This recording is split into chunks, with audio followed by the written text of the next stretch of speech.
आप सभी विद्यार्थियों का एक बार फिर से स्वागत है आज के इस वीडियो में। और आज का यह वीडियो कक्षा 10 के विद्यार्थियों के लिए काफी ज्यादा इंपॉर्टेंट होगा, क्योंकि इस वीडियो में मैं आपको बताने वाला हूं कि आप किसी भी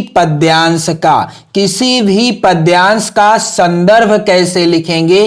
व्याख्या एवं काव्यगत सौंदर्य, व्याख्या एवं काव्य या काव्यगत सौंदर्य कैसे लिखेंगे, क्योंकि आपके कमेंट भी आए हुए थे कि सर हमें बता दीजिए कि संदर्भ कैसे लिखना है किसी भी पद्यांश का और काव्यगत सौंदर्य कैसे लिखना है। तो मैं आपको सूरदास जी के पद के माध्यम से बताऊंगा कि आपको किसी भी काव्य का यानी किसी भी पद्यांश का आप संदर्भ कैसे लिखें, बोर्ड परीक्षा में व्याख्या एवं काव्यगत सौंदर्य कैसे लिखें। क्योंकि यहां से जो प्रश्न बनता है कुछ इस तरीके से, यहां पर आप देख सकते हैं प्रश्न संख्या 4 के अंतर्गत पूछा गया है कि निम्नलिखित पद्यांशों में से किसी एक की संदर्भ सहित व्याख्या कीजिए। यहां पर आप देख सकते हैं दो पद्यांश दिए गए हैं, चारका और चारखा। आपको किसी एक का संदर्भ लिखना है, व्याख्या और उसका काव्यगत सौंदर्य भी लिखना है, जिसके लिए आपको 6 नंबर यहां से मिल जाएंगे। तो सूरदास जी के कुछ महत्वपूर्ण पद हैं आपकी बोर्ड परीक्षा 2022 के लिए, और यह जो पद है मोस्ट इंपॉर्टेंट है जिसका मैं आपको संदर्भ बताऊंगा। चरण कमल बंदो हरिराई, जाकी कृपा पंगु गिर लांघे, अंधे को सब कुछ दर्शाई, बहिरो सुने गूंग पुनि बोले, रंक चले सिर छत्र धराई, सूरदास स्वामी करुणा में, बार बार बंदो तेहि पाई। तो आप जिस पद्यांश का संदर्भ व्याख्या एवं काव्यगत सौंदर्य लिखेंगे तो सबसे पहले आप उस पद्यांश के शुरुआती शब्दों को इस तरीके से लिख लेंगे ब्लैक पेन से, और अंतिम के शब्दों को भी इस तरीके से आपको लिखना है। यहां पर आप देख सकते हैं मैंने लिख रखा है चरण कमल, और अंतिम के जो शब्द हैं उन्हें भी यहां पर लिख रखा है। इसके बाद आपको हेडिंग डालना है संदर्भ।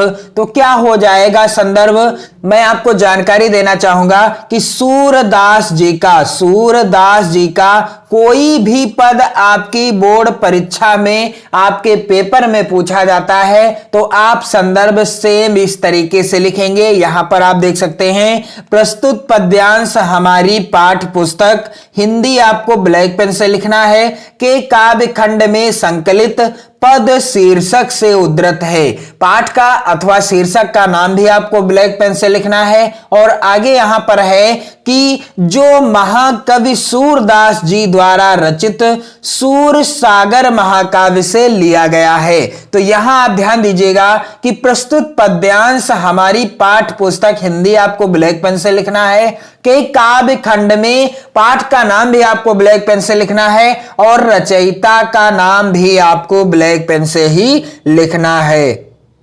तो यदि आपकी बोर्ड परीक्षा में सूरदास जी का कोई भी पद पूछा जाता है तो आपको संदर्भ सेम इसी तरीके से लिखना है, कोई भी परिवर्तन नहीं करना है। संदर्भ के अंतर्गत प्रस्तुत पद्यांश हमारी पाठ्य पुस्तक, हिंदी के काव्य खंड में संकलित।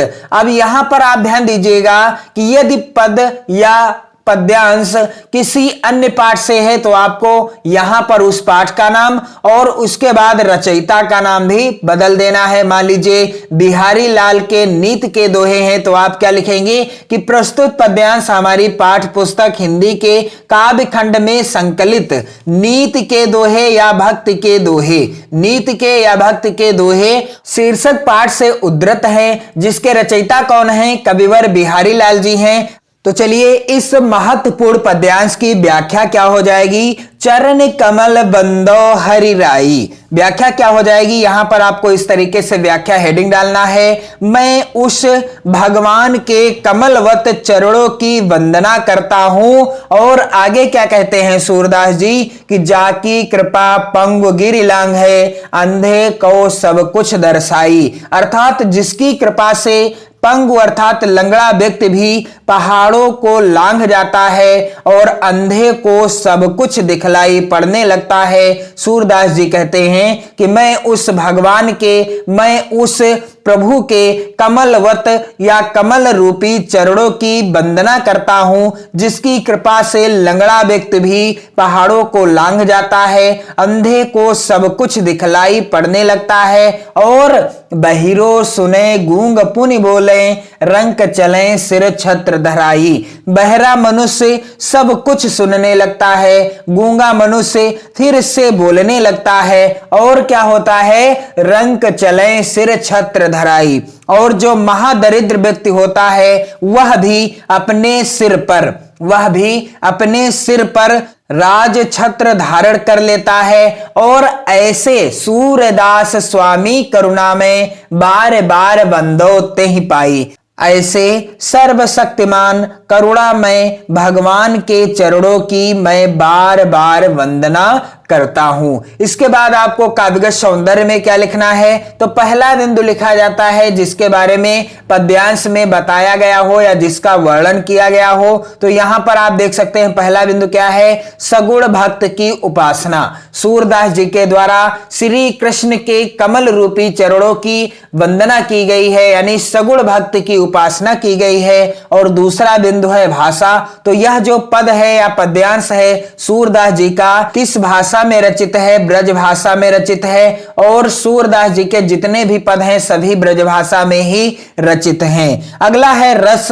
रस कौन सा है यहाँ पर इस पद में भक्ति रस है। और अगला बिंदु रहेगा छंद, तो इसमें गेय पद है। और अगला जो बिंदु है अलंकार, तो यहाँ पर रूपक और अनुप्रास अलंकार है। और अगला बिंदु है शैली, तो इसमें मुक्तक शैली है। तो काव्यगत सौंदर्य के अंतर्गत आपका पहला बिंदु वही रहेगा जिसका वर्णन किया गया है पद्यांश के अंतर्गत। दूसरा होगा भाषा, तीसरा बिंदु होगा रस, चौथा होगा छंद और अगला अलंकार और इसके बाद शैली। उस तरीके से आपको किसी भी पद या पद्यांश का संदर्भ लिखना है, व्याख्या और काव्यगत सौंदर्य लिखना है, जिससे आपकी बोर्ड परीक्षा में जो यहां से प्रश्न बनता है जो कि 6 नंबर का बनता है, यानी 6 नंबर का प्रश्न पूछा जाता है, आपका पक्का हो जाएगा। वीडियो को आप अपने मित्रों में ज्यादा से ज्यादा शेयर करें और चैनल की प्लेलिस्ट के द्वारा अन्य महत्वपूर्ण वीडियोज को देखकर बोर्ड परीक्षा 2022 की बेहतर तैयारी करते रहें, पढ़ते रहें, मस्त रहें। जय हिंद।